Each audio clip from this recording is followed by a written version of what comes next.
ಮಿತ್ರರೇ ನಮಸ್ಕಾರ. ನಾವು ಇವತ್ತು ಲಗ್ನಾಧಿಪತಿ ಯಾವ ಮನೆಗಳಲ್ಲಿತ್ತು ಅಂತ ಹೇಳಿದ್ರೆ ಯಾವ ರೀತಿ ರಿಸಲ್ಟ್ ಅನ್ನು ಕೊಡ್ತವೆ ಅನ್ನುವಂಥದ್ದನ್ನ ನೋಡೋಣ. ಎಲ್ಲದಕ್ಕಿಂತ ಮೊದಲನೇದಾಗಿ ಹೇಳ್ಬೇಕಂತ ಹೇಳಿದ್ರೆ ಜಾತಕದಲ್ಲಿ ಯಾವ್ದಾದ್ರು ಒಂದು ಇಂಪಾರ್ಟೆಂಟ್ ಗ್ರಹ ನೋಡ್ಬೇಕು ಎಲ್ಲರೂ ಮಿಸ್ ಮಾಡದಲೆ ಅಂತ ಹೇಳಿದ್ರೆ ಅದು ಲಗ್ನಾಧಿಪತಿನೇ ಆಗಿರ್ತಾನೆ. ಯಾಕೆ ಅಂತ ಹೇಳಿದ್ರೆ ಲಗ್ನಾಧಿಪತಿ ಈಗ ಆ ಒಂದು ಲಗ್ನದ ಕಂಟ್ರೋಲ್ ಅಲ್ಲಿ ಆಗಿರ್ತಾನೆ. ಎಷ್ಟೇ ಯೋಗಗಳಿತ್ತು ಅಂತ ಹೇಳಿದ್ರು ಜಾತಕದಲ್ಲಿ ಲಗ್ನಾಧಿಪತಿ ಸ್ಟ್ರಾಂಗ್ ಆಗಿಲ್ಲ ಅಂತ ಹೇಳಿದ್ರೆ ಅದು ಯಾವ ಯೋಗಗಳು ಕೆಲಸ ಮಾಡೋದಿಲ್ಲ ಅಂತ ಹೇಳ್ಬಿಟ್ಟು ಕ್ಲಾಸಿಕ್ ಗಳು ಹೇಳ್ತಾ ಹೋಗ್ತವೆ. ಆದ್ರಿಂದ ಲಗ್ನಾಧಿಪತಿ ಜಾತಕದಲ್ಲಿ ಬಹಳ ಇಂಪಾರ್ಟೆಂಟ್ ಆಗ್ತಾನೆ.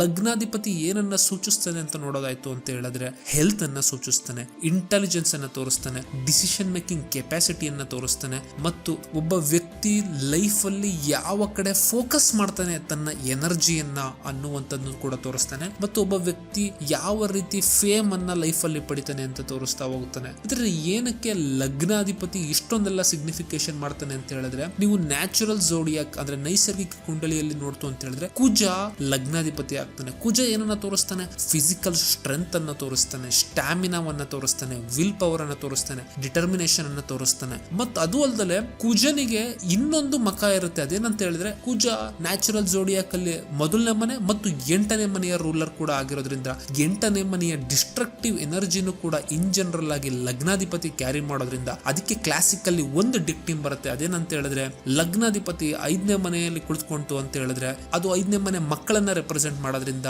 ಮಕ್ಕಳನ್ನ ಹಾರ್ಮ್ ಮಾಡುತ್ತೆ. ಎಕ್ಸ್ಟ್ರೀಮ್ ಕಂಡೀಷನ್ ಅಲ್ಲಿ ಮೊದಲನೇ ಮಗು ಉಳಿಯೋದಿಲ್ಲ ಅಂತ ಕೂಡ ಕ್ಲಾಸಿಕ್ಸ್ ಡಿಕ್ಟಿಮ್ಸ್ ನ ಕೊಡ್ತಾ ಹೋಗ್ತವೆ. ಆದ್ರಿಂದ ಲಗ್ನಾಧಿಪತಿ ಎಲ್ಲಿ ಕುಳಿತುಕೊಂಡಿದ್ದಾನೆ, ಹೇಗೆ ಕುಳಿತುಕೊಂಡಿದ್ದಾನೆ, ಯಾವ ಇನ್ಫ್ಲುಯೆನ್ಸಸ್ ಆತನ ಮೇಲೆ ಇದೆ ಅನ್ನುವಂಥದ್ದು ಬಹಳ ಬಹಳ ಮ್ಯಾಟರ್ ಆಗುತ್ತೆ. ಮತ್ತೆ ಲಗ್ನಾಧಿಪತಿ ಲಗ್ನದಲ್ಲೇ ಕುಳಿತುಕೊಂಡಿದ್ದಾನೆ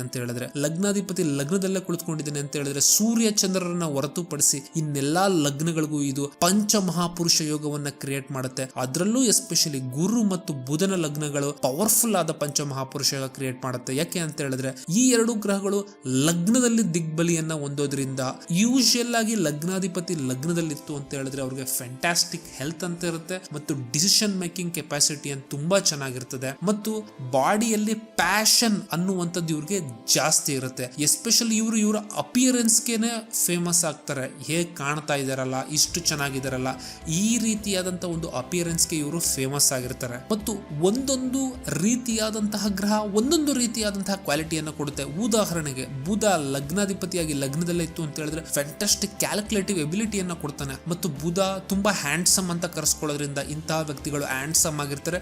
ಏನಕ್ಕೆ ಅಂತ ಹೇಳಿದ್ರೆ ಬುಧ ಮಾತ್ರ ಏಕೈಕ ಗ್ರಹ. ಏನಕ್ಕೆ? ಅದರಲ್ಲಿ 3 ಗುಣಗಳು ಇದಾವೆ. ವಾತ, ಪಿತ್ತ, ಕಫ ಬ್ಯಾಲೆನ್ಸ್ಡ್ ಆಗಿರೋದ್ರಿಂದ ಇಂತಹ ವ್ಯಕ್ತಿಗಳ ಬಾಡಿ ಪ್ರಪೋರ್ಷನೇಟ್ ಆಗಿರುತ್ತೆ ಅಂತ ಹೇಳ್ಬಿಟ್ಟು ಹೇಳ್ತಾರೆ. ಇನ್ ಕೇಸ್ ಗುರು ಲಗ್ನದಲ್ಲಿತ್ತು ಅಂತ ಹೇಳಿದ್ರೆ ಫ್ಯಾಂಟಾಸ್ಟಿಕ್ ಜ್ಞಾನವನ್ನ ಕೊಡ್ತಾನೆ. ಯಾಕೆ ಅಂತ ಹೇಳಿದ್ರೆ ಅದು ಹಂಸ ಮಹಾಪುರುಷ ಯೋಗ ಕ್ರಿಯೇಟ್ ಮಾಡುತ್ತೆ. ಹೀಗೆ ಬೇರೆ ಬೇರೆಯಾದಂತಹ ಗ್ರಹಗಳು ಬೇರೆ ಬೇರೆಯಾದಂತಹ ಎನರ್ಜಿಯನ್ನ ಮ್ಯಾನಿಫೆಸ್ಟ್ ಮಾಡ್ಕೊಂಡು ಕೂತ್ಕೋತವೆ. ಇನ್ ಕೇಸ್ ಏನಾದ್ರೂ ಲಗ್ನಾಧಿಪತಿ 2ನೇ ಮನೆಯಲ್ಲಿ ಬಂತು ಅಂತ ಹೇಳಿದ್ರೆ ಕ್ಲಾಸಿಕ್ಸ್ ಏನ್ ಹೇಳ್ತವೆ ಅಂತ ಹೇಳಿದ್ರೆ ಅಂತಹ ವ್ಯಕ್ತಿ ಫ್ಯಾಮಿಲಿಯ ಜವಾಬ್ದಾರಿಯನ್ನ ತೆಗೆದುಕೊಳ್ತಾನೆ. ಆದ್ರಿಂದ ಆತ ಫ್ಯಾಮಿಲಿಯಲ್ಲಿ ತುಂಬಾ ಫೇಮಸ್ ಆಗ್ತಾನೆ, ಎಸ್ಪೆಷಲಿ ಫ್ಯಾಮಿಲಿಯಲ್ಲಿ. ಯಾಕೆಂದ್ರೆ ರೆಸ್ಪಾನ್ಸಿಬಿಲಿಟಿ ತಗೊಳ್ಳೋದ್ರಿಂದ. ಇನ್ನು 2ನೇದಾಗಿ ಫುಡಿ ಅಂತ ಹೇಳ್ಬಿಟ್ಟು 2ನೇ ಮನೆ ಆಹಾರ ಕೂಡ ಸೂಚಿಸೋದ್ರಿಂದ ಇಂಥವ್ರು ಫುಡ್ ಬಗ್ಗೆ ಬಹಳ ಇಂಟ್ರೆಸ್ಟ್ ಅನ್ನ ಬೆಳೆಸ್ಕೊಂತಾರೆ. ಇನ್ನ 3ನೇದಾಗಿ 2ನೇ ಮನೆ ಬ್ಯಾಂಕ್ ಬ್ಯಾಲೆನ್ಸ್ ಅನ್ನು ತೋರಿಸೋದ್ರಿಂದ ಇವರ ಎನರ್ಜಿ ಲೈಫ್ ಅಲ್ಲಿ ಯಾವ ಕಡೆ ಫೋಕಸ್ ಆಗಿರುತ್ತೆ ಅಂತ ಹೇಳಿದ್ರೆ ಇವರ ಮನಿಯನ್ನ ಇನ್ಕ್ರೀಸ್ ಮಾಡೋದ್ರ ಕಡೆ ಫೋಕಸ್ ಆಗಿರುತ್ತೆ. ಅದರಲ್ಲೂ ಎಸ್ಪೆಷಲಿ ಮನಿಯ ಪ್ಲಾನೆಟ್ ಗಳಾದಂತಹ ಬುಧ, ಗುರುಗಳು ಇವುಗಳೇ ಲಗ್ನಾಧಿಪತಿಯಾಗಿ 2ನೇ ಮನೆಯ ಪ್ಲೇಸ್ ಆಗಿತ್ತು ಅಂದ್ರೆ ಅದು 100% ಆಗಿರುತ್ತೆ. ಬಟ್ ಇನ್ ಕೇಸ್ ಕುಜ ಕುಳಿತುಕೊಂತು ಅಂತ ಹೇಳಿದ್ರೆ ಕುಜ ಇಸ್ ಎ ಕಾರಕ ಫಾರ್ ರೆಸ್ಪಾನ್ಸಿಬಿಲಿಟಿ. ಸೊ ರೆಸ್ಪಾನ್ಸಿಬಿಲಿಟಿ ಕಡೆ ಇವರ ಇಶ್ಯೂಸ್ ಯಾವಾಗ್ಲೂ ಹೋಗ್ತಾ ಇರ್ತದೆ, ಇವರ ಫೋಕಸ್ ಡೈರೆಕ್ಟ್ ಆಗಿರ್ತದೆ. ಈ ರೀತಿ ಮತ್ತೆ ಇನ್ ಕೇಸ್ ಏನಾದ್ರೂ ಲಗ್ನಾಧಿಪತಿ 3ನೇ ಮನೆಯಲ್ಲಿ ಕುಳಿತುಕೊಂತು ಅಂತ ಹೇಳಿದ್ರೆ ಅಂತಹ ವ್ಯಕ್ತಿಗಳು ಎಕ್ಸ್ಟ್ರೀಮ್ಲಿ ಕರೇಜಿಯಸ್ ಆಗಿರುತ್ತೆ ಅಂತ ಹೇಳ್ಬಿಟ್ಟು ಕ್ಲಾಸಿಕ್ಸ್ ಹೇಳ್ತವೆ. ಅವರ ಕರೇಜ್ಗೆನೆ ಫೇಮಸ್ ಆಗಿರ್ತಾರೆ. ಎಸ್ಪೆಷಲಿ ಕುಜ ಏನಾದ್ರೂ ಲಗ್ನಾಧಿಪತಿಯಾಗಿ 3ನೇ ಮನೆಯಲ್ಲಿ ಕುಳಿತುಕೊಂಡಿದ್ದಾನೆ ಅಂತ ಹೇಳಿದ್ರೆ ಇದು 100% ಟ್ರೂ ಆಗುತ್ತೆ. ಏನಕ್ಕೆ ಅಂತ ಹೇಳಿದ್ರೆ ಕುಜ ಕರೇಜ್ಗೆ ಕಾರಕನಾಗಿರ್ತಾನೆ. ಅದು ಅಲ್ಲದೆ ಇಂತಹ ವ್ಯಕ್ತಿಗಳಿಗೆ 3ನೇ ಮನೆ is the house of younger brother ಆಗಿರೋದ್ರಿಂದ ಇವರ ಯಂಗರ್ ಬ್ರದರ್ ಅಥವಾ ಸಿಸ್ಟರ್ ಇಂದ ಇವ್ರಿಗೆ ಹೆಲ್ಪ್ ಸಿಗ್ತಾ ಹೋಗುತ್ತೆ. ಮತ್ತೆ ಅದು ಅಲ್ಲದೆ 3rd house is the house of intelligence habits ಅಂತ ಕೂಡ ಕರೆಯೋದ್ರಿಂದ ಇಂತಹ ವ್ಯಕ್ತಿಗಳು ಎಕ್ಸ್ಟ್ರೀಮ್ಲಿ ಇಂಟೆಲಿಜೆಂಟ್ ಆಗಿರ್ತಾರೆ. ಲಗ್ನಾಧಿಪತಿ 3ನೇ ಮನೆ ಅಥವಾ 6ನೇ ಮನೆಯಲ್ಲಿ ಕುಳಿತುಕೊಂತು ಅಂತ ಹೇಳಿದ್ರೆ ಅದನ್ನ ಧೀಮಂತ ಯೋಗ ಅಂತ ಕೂಡ ಕರೀತಾರೆ. ಯಾಕೆ ಅಂತ ಹೇಳಿದ್ರೆ ಇಂಥ ವ್ಯಕ್ತಿಗಳು ಇಂಟೆಲಿಜೆನ್ಸ್ ಆಗುವಂತ ಚಾನ್ಸಸ್ ಜಾಸ್ತಿ ಇರ್ತದೆ. ಮತ್ತು 3ನೇ ಮನೆ ಕಾಮ ತ್ರಿಕೋಣ ಕೂಡ ಆಗಿರೋದ್ರಿಂದ ಲಗ್ನಾಧಿಪತಿ 3ನೇ ಮನೆಯಲ್ಲಿತ್ತು ಅಂದ್ರೆ ಇವ್ರಿಗೆ ಎಕ್ಸೆಸಿವ್ ಪ್ಯಾಷನ್ ಕೂಡ ಇರುತ್ತೆ ಅಂತ ಹೇಳ್ಬೋದು.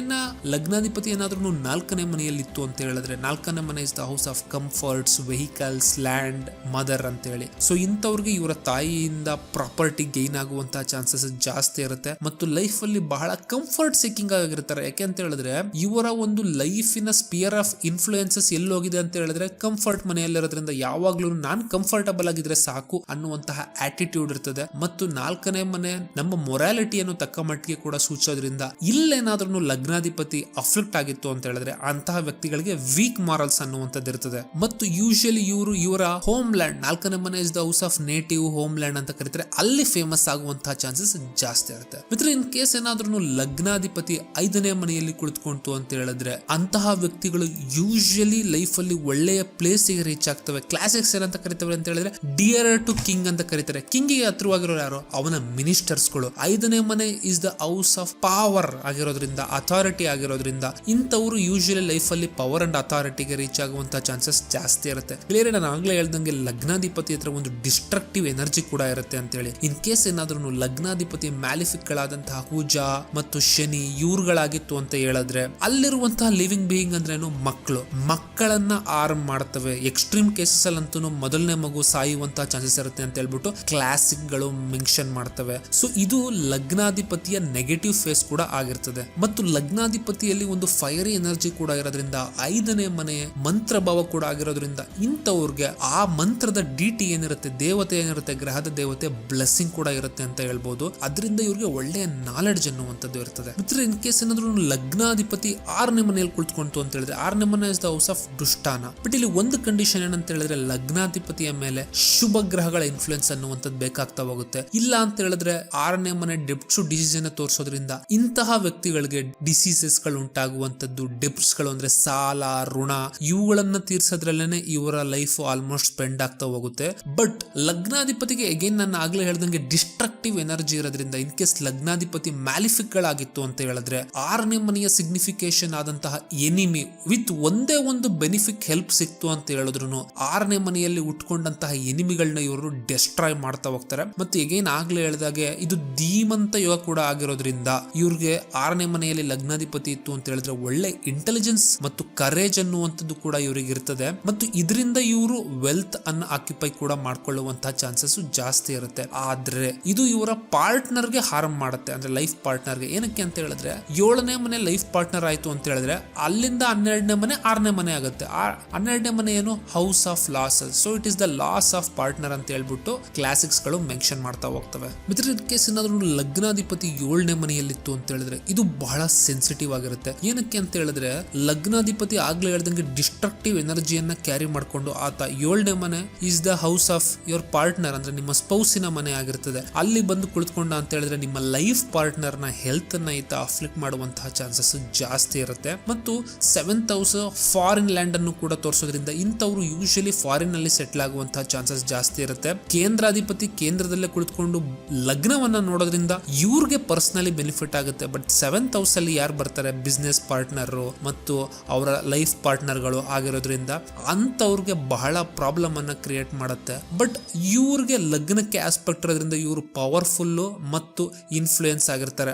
ಆದ್ರಿಂದ ಈ ಒಂದು ಸೆನ್ಸಿಟಿವ್ ಪ್ಲೇಸ್ಮೆಂಟ್ ಅಲ್ಲಿ ಇಂಥವ್ರಿಗೆ ಬೆನಿಫಿಟ್ ಗಳ ಹೆಲ್ಪ್ ಅನ್ನುವಂಥದ್ದು ಲಗ್ನಾಧಿಪತಿ ಮೇಲೆ ಬಿತ್ತು ಅಂತ ಹೇಳಿದ್ರೆ ಆಗ ಈ ನೆಗೆಟಿವ್ ಎಫೆಕ್ಟ್ ಗಳು ಕಡಿಮೆ ಆಗ್ತಾ ಹೋಗ್ತವೆ. ಇನ್ ಕೇಸ್ ಏನಾದ್ರೂ 7ನೇ ಮನೆ ಅಧಿಪತಿ ಬಲಿಷ್ಠವಾಗಿದೆ ಅಂತ ಹೇಳಿದ್ರೆ ಸೊ ಲಗ್ನಾಧಿಪತಿ ಏನು? ಒಬ್ಬ ವ್ಯಕ್ತಿಯ ಆಟಿಟ್ಯೂಡ್, ಹೆಡ್ ಅಂತ ಕರಿಬಹುದು. ಸೊ 7ನೇ ಮನೆ ಅಧಿಪತಿ ಸ್ಪೌಸ್, ಇವರ ಸ್ಪೌಸ್ ಮೇಲೆ ಕುಳಿತಂಗೆ. ಇದರ ಅರ್ಥ ಏನು ಅಂತ ಹೇಳಿದ್ರೆ ರಿಲೇಶನ್ಶಿಪ್ ಅಲ್ಲಿ ಈಗ ಇವರು ಡಾಮಿನೇಟ್ ಮಾಡ್ತಾರೆ, ನೀನ್ ಈಗ ಇರ್ಬೇಕು ಅಂತ ಹೇಳ್ಬಿಟ್ಟು ಇವರ ಸ್ಪೌಸ್ ಅನ್ನ ಡಿಕ್ಟೇಟ್ ಮಾಡುವಂತಹ ಚಾನ್ಸಸ್ ಜಾಸ್ತಿ ಇರುತ್ತೆ. ಇನ್ ಕೇಸ್ ಏನಾದ್ರೂ ಅಫ್ಲಿಕ್ಷನ್ ಗಳಿಗಾಗಿತ್ತು ಅಂತ ಹೇಳಿದ್ರೆ ಎಕ್ಸೆಸಿವ್ ಸೆಕ್ಷುಯಲ್ ಅರ್ಜ್ ಇರುವಂತಹ ಚಾನ್ಸಸ್ ಜಾಸ್ತಿ ಇರುತ್ತೆ. ಯಾಕಂತ ಹೇಳಿದ್ರೆ 7th ಹೌಸ್ ಅಗೇನ್ ಕಾಮ ತ್ರಿಕೋಣ ಆಗಿರೋದ್ರಿಂದ. ಇದ್ರ ಇನ್ ಕೇಸ್ ಏನಾದ್ರೂ ಲಗ್ನಾಧಿಪತಿ ಅಷ್ಟಮದಲ್ಲಿ ಕುಳಿತುಕೊಂಡಿತ್ತು ಅಂತ ಹೇಳಿದ್ರೆ 8th house is the house of occult. So in general ಇವ್ರಿಗೆ ಅಕಲ್ಟ್ ನಾಲೆಡ್ಜ್ ಅನ್ನುವಂಥದ್ದು ಇದ್ದೇ ಇರ್ತದೆ. ಮತ್ತು 8th house is the house of transformation. ಇವರ ಜೀವನದಲ್ಲಿ ಸಾಕಷ್ಟು ಟ್ರಾನ್ಸ್ಫಾರ್ಮೇಶನ್ ಗಳಿಗೆ ಇವರು ಒಳಗಾಗ್ತಾ ಇರಬೇಕಾಗುತ್ತೆ. ಏನಕ್ಕೆ ಅಂತ ಹೇಳಿದ್ರೆ 8th houses long chronic diseases ಅನ್ನು ಕೂಡ ತೋರಿಸೋದ್ರಿಂದ ಕಾಯಿಲೆಗಳಿಗೆ, ಎಸ್ಪೆಷಲಿ ಜಾಸ್ತಿ ದಿನ ಉಳಿಯುವಂತಹ ಕಾಯಿಲೆಗಳಿಗೆ, ವರ್ಷಾನುಗಟ್ಟಲೆ ಬರುವಂತಹ ಕಾಯಿಲೆಗಳಿಗೆ ಇವರು ಒಳಗಾಗುವಂತಹ ಚಾನ್ಸಸ್ ಜಾಸ್ತಿ ಇರ್ತದೆ. ಮತ್ತು ಲಗ್ನಾಧಿಪತಿ ಅಷ್ಟಮದಲ್ಲಿ ಸರಿಯಾಗಿ ಪ್ಲೇಸ್ ಆಗಿಲ್ಲ ಅಂತ ಹೇಳಿದ್ರೆ ಮ್ಯಾರೇಜ್ ಬ್ರೇಕ್ ಆಗುವಂತಹ ಚಾನ್ಸಸ್ ಜಾಸ್ತಿ ಇರುತ್ತೆ. ಯಾಕೆ ಅಂತ ಹೇಳಿದ್ರೆ 7ನೇ ಮನೆ ಸ್ಪೌಸ್ ಆಯ್ತು ಅಂತ ಹೇಳಿದ್ರೆ 8ನೇ ಮನೆ ಸಸ್ಟಿನೆನ್ಸ್ ಆಫ್ ಸ್ಪೌಸ್ ಅಂತಂದ್ರೆ ಉಳಿಬೇಕೋ ಬೇಡವೋ ಅನ್ನುವಂಥದ್ದು ಡಿಸೈಡ್ ಮಾಡುತ್ತೆ. 7th ಹೌಸ್ ಮ್ಯಾರೇಜ್ 2ನೇ ಮನೆ ಅಲ್ಲಿಂದ 8ನೇ ಮನೆ ಆಗುತ್ತೆ. ಅದು ಉಳಿಬೇಕೋ ಬೇಡವೋ ಅನ್ನುವಂಥದ್ದು ಡಿಸೈಡ್ ಮಾಡ್ತದೆ. ಮತ್ತೆ ಅದು ಅಲ್ಲದೆ 8ನೇ ಮನೆ ಹಿಡನ್ ಇನ್ವೆಸ್ಟ್ಮೆಂಟ್ ಅಥವಾ ಹಿಡನ್ ವೆಲ್ತ್ ಅಂತ ಕರೆಸ್ಕೊಳ್ಳೋದ್ರಿಂದ ಇಂಥವ್ರು ಗ್ಯಾಮ್ಲಿಂಗು ಅಥವಾ ಬೇರೆ ಯಾವುದೇ ಇವ್ರಿಗೆ ಬರ್ಬೇಕಾದಂತಹ ಮನಿಯನ್ನ ಕಳೆದುಕೊಳ್ಳುವಂತಹ ಚಾನ್ಸಸ್ ಜಾಸ್ತಿ ಇರುತ್ತೆ. ಯಾಕೆ ಅಂತ ಹೇಳಿದ್ರೆ ಅದಕ್ಕೆ ಅಡಿಕ್ಟ್ ಆಗಿರ್ತಾರೆ ಇವರು. ಆದ್ರಿಂದ ಮಿತ್ರರೇ, ಇನ್ ಕೇಸ್ ಏನಾದ್ರೂ ಲಗ್ನಾಧಿಪತಿ 9ನೇ ಮನೆಯಲ್ಲಿತ್ತು ಅಂತ ಹೇಳಿದ್ರೆ ಇದನ್ನ ಧರ್ಮ ಭಾವ ಅಂತ ಕೂಡ ಕರೆಯೋದ್ರಿಂದ ಇಂತಹ ವ್ಯಕ್ತಿಗಳು ಲೈಫ್ ಅಲ್ಲಿ ಒಂದು ರೂಲ್ಸ್ ಅಂಡ್ ರೆಗ್ಯುಲೇಷನ್ ಅಲ್ಲಿ ಬದುಕ್ತಾ ಹೋಗ್ತಾರೆ. ಯಾಕೆಂತ ಹೇಳಿದ್ರೆ ಧರ್ಮ ಅಂತ ಹೇಳಿದ್ರೆ ರೂಲ್ಸ್ ಅಂಡ್ ರೆಗ್ಯುಲೇಷನ್. ಇನ್ನು 2ನೇದಾಗಿ 9th house is the house of luck, fortune ಅಂತ ಕರೆಯೋದ್ರಿಂದ ಇಂಥವ್ರು ಜೀವನದಲ್ಲಿ ಲಕ್ಕಿ ಆಗಿರ್ತಾರೆ ಅಂತ ಕೂಡ ಹೇಳ್ಬೋದು. ಮತ್ತು ಫಾದರ್ ಇಂದ ಹೆಲ್ಪ್ ಸಿಗುತ್ತೆ ಅಂತಾನು ಹೇಳ್ಬೋದು. ಯಾಕಂತ ಹೇಳಿದ್ರೆ 9th house is the house of bosses, father, ನಿಮ್ಗಿನ್ನ ಮೇಲೆ ಯಾರಿರ್ತಾರೆ ಅವರಿಂದ ಹೆಲ್ಪ್ ಸಿಗುತ್ತೆ. ಮತ್ತು ಇಂಥವ್ರಿಗೆ ಪತ್ನಿ ಮತ್ತು ಮಕ್ಕಳು ಮತ್ತು ವೆಲ್ತ್ ಇವೆಲ್ಲವುದನ್ನು ಸಿಗುವಂತಹ ಚಾನ್ಸಸ್ ಜಾಸ್ತಿ ಇರುತ್ತೆ ಅಂತ ಹೇಳ್ಬೋದು. ಬಟ್ ಅಗೇನ್ ಹೇಗೆ ಪ್ಲೇಸ್ ಆಗಿರುತ್ತೆ ಅನ್ನುವಂಥದ್ದು ಬಹಳ ಮುಖ್ಯ ಆಗ್ತಾ ಹೋಗ್ತದೆ. ಮತ್ತು ಇವ್ರಿಗೆ ಬ್ಲೆಸಿಂಗ್ಸ್ ಆಫ್ ವಿಷ್ಣು ಕೂಡ ಇರುತ್ತೆ ಅಂತ ಹೇಳ್ತಾರೆ. ಯಾಕೆ ಅಂತ ಹೇಳಿದ್ರೆ ಧರ್ಮ ದೇವತೆ ಯಾರು ಅಂತ ಹೇಳಿದ್ರೆ ವಿಷ್ಣು. 9ನೇ ಮನೆ ಇಸ್ ದ ಹೌಸ್ ಆಫ್ ಧರ್ಮ. ಆದ್ರಿಂದ ಮಿತ್ರ, ಇನ್ ಕೇಸ್ ಏನಾದ್ರೂ ಲಗ್ನಾಧಿಪತಿ 10ನೇ ಮನೆಯಲ್ಲಿತ್ತು ಅಂತ ಹೇಳಿದ್ರೆ 10ನೇ ಮನೆ ಕರ್ಮ ಭಾವ. 10ನೇ ಮನೆ ಈಸ್ ಆಲ್ಸೋ ಥ್ರೋನ್ ಅಂತ ಕರೀತಾರೆ. ಸೋ ಅಂದ್ರೆ ಏನಂತ ಹೇಳಿದ್ರೆ ಸಿಂಹಾಸನ ಮತ್ತು ಹಾನರ್ ಅಂದ್ರೆ ಮರ್ಯಾದೆಗಳು, ಈ ರೀತಿ ಪೊಸಿಷನ್ ಅನ್ನ 10ನೇ ಮನೆ ತೋರಿಸೋದ್ರಿಂದ ಲಗ್ನಾಧಿಪತಿ ಏನಾದ್ರೂ 10ನೇ ಮನೆಗೆ ಹೋಯ್ತು ಅಂತ ಹೇಳಿದ್ರೆ ಇಂಥವ್ರು ಬಹಳ ಫೇಮಸ್ ಆಗಿರ್ತಾರೆ. ಮತ್ತು ರಾಜಯೋಗ ಕೂಡ ಆಗಿರೋದ್ರಿಂದ ಜೀವನದಲ್ಲಿ ಇವರು ಸೆಲ್ಫ್ ಎಫರ್ಟ್ ಗಳ ಮುಖಾಂತರ ಇವರು ಮೇಲ್ ಬರೋದ್ರಿಂದ ಇವರು ಜೀವನದಲ್ಲಿ ಸಾಕಷ್ಟು ನೇಮ್, ಫೇಮ್ ಮತ್ತು ಪೆಟರ್ನಲ್ ಹ್ಯಾಪಿನೆಸ್ ಅನ್ನುವಂಥದ್ದು ಪಡಿತಾ ಹೋಗ್ತಾರೆ. ಮಿತ್ರ, ಇನ್ ಕೇಸ್ ಏನಾದ್ರೂ ಲಗ್ನಾಧಿಪತಿ 11ನೇ ಮನೆಯಲ್ಲಿತ್ತು ಅಂತ ಹೇಳಿದ್ರೆ 11ನೇ ಮನೆ ಲಾಭ ಭಾವ ಆಗಿರೋದ್ರಿಂದ ಮತ್ತು ಹೌಸ್ ಆಫ್ ಫ್ರೆಂಡ್ಸ್ ಆಗಿರೋದ್ರಿಂದ ಇಂತಹ ವ್ಯಕ್ತಿಗಳಿಗೆ ಸಾಕಷ್ಟು ಒಳ್ಳೆಯ ಫ್ರೆಂಡ್ ಸರ್ಕಲ್ ಇರುತ್ತೆ, ದೊಡ್ಡ ಫ್ರೆಂಡ್ ಸರ್ಕಲ್ ಇರುತ್ತೆ ಮತ್ತು ಜೀವನದಲ್ಲಿ ಸಾಕಷ್ಟು ಲಾಭಗಳನ್ನ ಕಳಿಸ್ಕೊಳ್ತಾ ಹೋಗ್ತಾರೆ. ಮತ್ತು 11ನೇ ಮನೆ ಅಗೈನ್ ಮತ್ತೊಂದು ಕಾಮ ತ್ರಿಕೋಣ ಕೂಡ ಆಗಿರೋದ್ರಿಂದ ಇಂಥವ್ರು ಕೂಡ ಪ್ಯಾಷನ್ ಜಾಸ್ತಿ ಇರುತ್ತೆ ಅಂತ ಹೇಳ್ಬೋದು. ಮತ್ತು 11ನೇ ಮನೆ ಹೌಸ್ ಆಫ್ ಫುಲ್ಫಿಲ್ಲಿಂಗ್ ಡಿಸೈರ್ಸ್ ಆಗಿರೋದ್ರಿಂದ ಇವರ ಒಂದು ಡಿಸೈರ್ ಗಳಾದಂತಹ ನೇಮು, ಫೇಮು, ಅಚೀವ್ಮೆಂಟ್ ಗಳು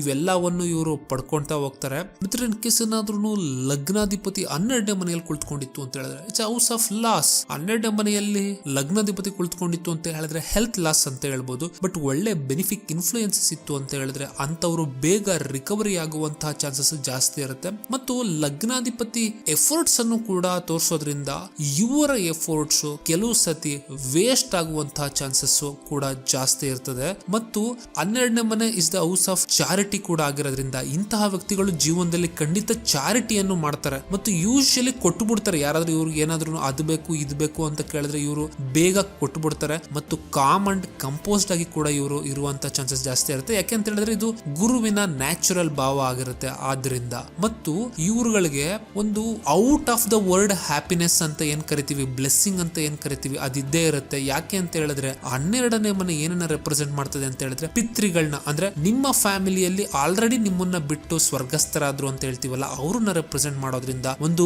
ಔಟರ್ ವರ್ಲ್ಡ್ ಅಂದ್ರೆ ಹೊರ ಜಗತ್ತಿನ ಆಶೀರ್ವಾದ ಇಂಥವ್ರ ಮೇಲೆ ಇರುತ್ತೆ ಅಂತ ಹೇಳ್ಬೋದು. ಮತ್ತು ಒಂದು ಇಂಪಾರ್ಟೆಂಟ್ ವಿಷಯ ಇಲ್ಲಿ ಏನಾಗಿದೆ ಅಂತ ಹೇಳಿದ್ರೆ ಬೆನಿಫಿಕ್ ಅಥವಾ ಮ್ಯಾಲಿಫಿಕ್ ಇನ್ಫ್ಲೂಯೆನ್ಸಸ್ ಅನ್ನೋದು ಬಹಳ ಮುಖ್ಯ ಆಗುತ್ತೆ. ಬೆನಿಫಿಕ್ ಇನ್ಫ್ಲೂಯೆನ್ಸ್ ಇತ್ತು ಅಂತ ಹೇಳಿದ್ರೆ ಸ್ಪೆಂಡ್ ಏನೋ ಮಾಡ್ತಾರೆ ದುಡ್ಡು, ಬಟ್ ಒಳ್ಳೇದಕ್ಕೆ ಮಾಡ್ತಾರೆ. ಬಟ್ ಮ್ಯಾಲಿಫಿಕ್ ಇತ್ತು ಅಂತ ಹೇಳಿದ್ರೆ ಸುಮ್ಮನೆ ಸ್ಪೆಂಡ್ ಮಾಡ್ತಾ ಹೋಗ್ತಾರೆ, ಗ್ಯಾಮ್ಲಿಂಗು ಅಥವಾ ಯಾವ್ದು ಇವ್ರಿಗೆ ಕೈಗೆ ಹತ್ತೋದಿಲ್ವೋ ಅದಕ್ಕೆ ಸ್ಪೆಂಡ್ ಮಾಡ್ತಾ ಹೋಗ್ತಾರೆ. ಈ ರೀತಿ ರಿಸಲ್ಟ್ ಅನ್ನ ಲಗ್ನಾಧಿಪತಿ ಬೇರೆ ಬೇರೆ ಭಾವಗಳಲ್ಲಿ ಕೊಡ್ತಾ ಹೋಗ್ತಾನೆ. ಈ ವಿಡಿಯೋ ನಿಮ್ಗೆ ಇಷ್ಟ ಆಯ್ತು ಅಂತ ಹೇಳಿದ್ರೆ ಲೈಕ್, ಶೇರ್ ಮತ್ತು ಸಬ್ಸ್ಕ್ರೈಬ್ ಮಾಡಿ.